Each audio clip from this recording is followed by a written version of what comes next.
Welcome back, guys. It's the TightWad. Today I'm going to show you how to clean your flat screen or flat panel TV. We recently acquired this Samsung 65-inch flat screen TV. It is awesome. It has the One Connect box with it. We received the TV for completely free. It kept cutting off and randomly restarting, and the sound wouldn't work, and then it wouldn't connect to the network. And after a little bit of research, I realized that it was most likely the One Connect cable. And the One Connect cable, just buying a simple cable may seem like an awesome deal, but those cables run $400 from Samsung. So I found one aftermarket repaired. It is a fiber optic cable, and I was able to get it for about $120 via eBay. So for $120, we got this beautiful Samsung TV, but it's been moved around 2 or 3 different times since it stopped working initially. So there's fingerprints all over it, all over the sides, in the bottom. The screen is not damaged in any way, but we definitely need to clean it. So today I'm going to show you the correct way to do this without damaging your screen. I wanted you to see some of the before issues before we start cleaning today. You can see there are tons of fingerprints all around the sides of this TV. I did a test cleaning in this top left corner. You can see it's spotless now, but we have streaking all around the TV. And that's what I'm going to be removing today. To clean your TV properly, you need a soft, lint-free fabric. I prefer the blue shop towels. They are super absorbent. They do not have any kind of lint that comes off on them, and they just work great. I use them in my woodworking shop all the time to clean up spills, and today I only need 2 of them. The second thing that I need is a small amount of distilled water. Not spring water, not tap water, not filtered water, but distilled water is going to give you the least amount of streaks whenever you're cleaning your TV. And I said the least amount because it will still streak a little bit, but that's what our second shop towel is for. We do not need your cloth soaking wet, so I'm actually going to dip it in here to get half of it wet, and then I'm going to let it soak into itself. That is one great thing about these blue shop towels. If you have any excess water that can be squeezed out, go ahead and do that. But you just need a damp cloth. No water should drip from this shop towel whenever you're cleaning.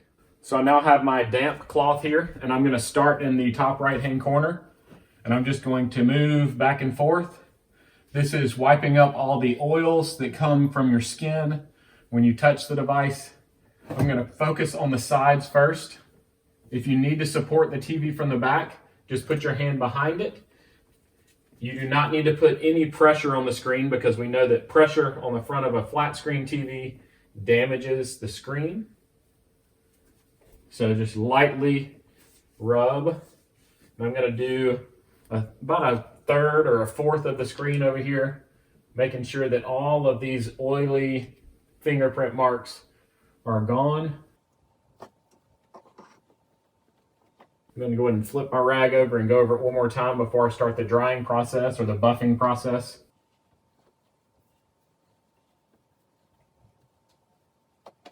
Now with that side of the screen clean, you can see I have a little bit of streaking there, and I'm just going to go back with this other one and buff it off just like you would if you were waxing a car and then buffing off the wax. So go in small circles.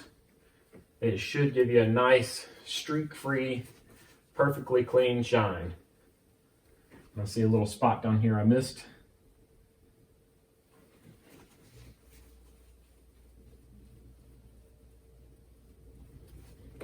If you have any small areas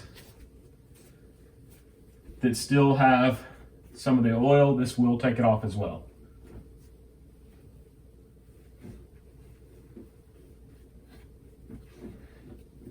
So that section is looking great. I'm going to take my cloth and get a new clean section here. I don't need more water. These blue cloths really soak in that water and hold it. So it's awesome for this application. Way better than I've seen other people talk about using t-shirts or something like that for this because they are a nice soft cloth. I use those for staining because they're lint-free as well, just an old t-shirt. But for this application, I think these blue towels are by far the best. I will link to a box of the blue towels and some rolls in the description and in the pinned comment, so you can find your own if you're not sure what I'm talking about. They are easy to find at most hardware stores, but you can also buy them through Amazon.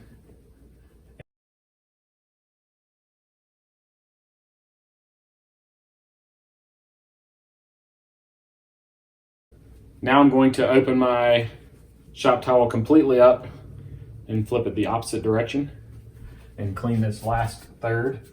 This top corner is already pretty clean, but I'm going to go over it one more time. That is where I tested.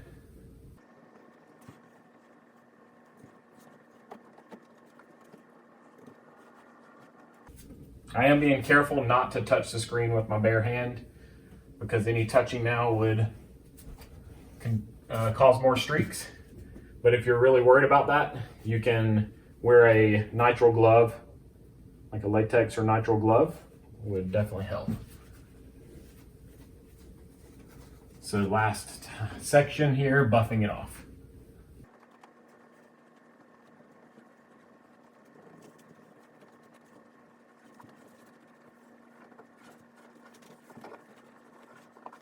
And we are done. I'm going to get you a close-up look so you can see how well it worked. We're going to start down here. These are not streaks going across. That is the glare from the windows, just the way the light is hitting it. Remember, we wiped in circles so there would be no horizontal streaks. And everything is perfectly clean. You have a nice, new, clean TV.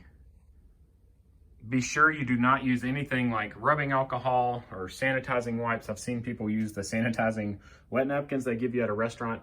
Those will destroy modern TVs. The old ones with the glass front are completely different, and you could use those like the old, I think there were the DLP TVs, but these LED TVs require a completely clean cloth with no liquid or lightly dampened with water. You don't want any streaking of water coming down. This one doesn't have an edge bezel on it, but if yours had an edge bezel, any of that water going in behind that edge bezel will ruin your TV. So that's why I love these blue shop towels. As always, I hope you guys found this video helpful. If you did, go ahead and click that thumbs up. If you have any questions, you can put them in the comment section below. I always take time to respond to all of them. You can also click that subscribe button. It really helps me out. And after you subscribe, turn on those notifications so you'll see next time I post one of my DIY, easy to follow instructional videos. If you click any of the videos shown on the screen right now, they should open right up on your device. And as always, I hope you guys have a great day.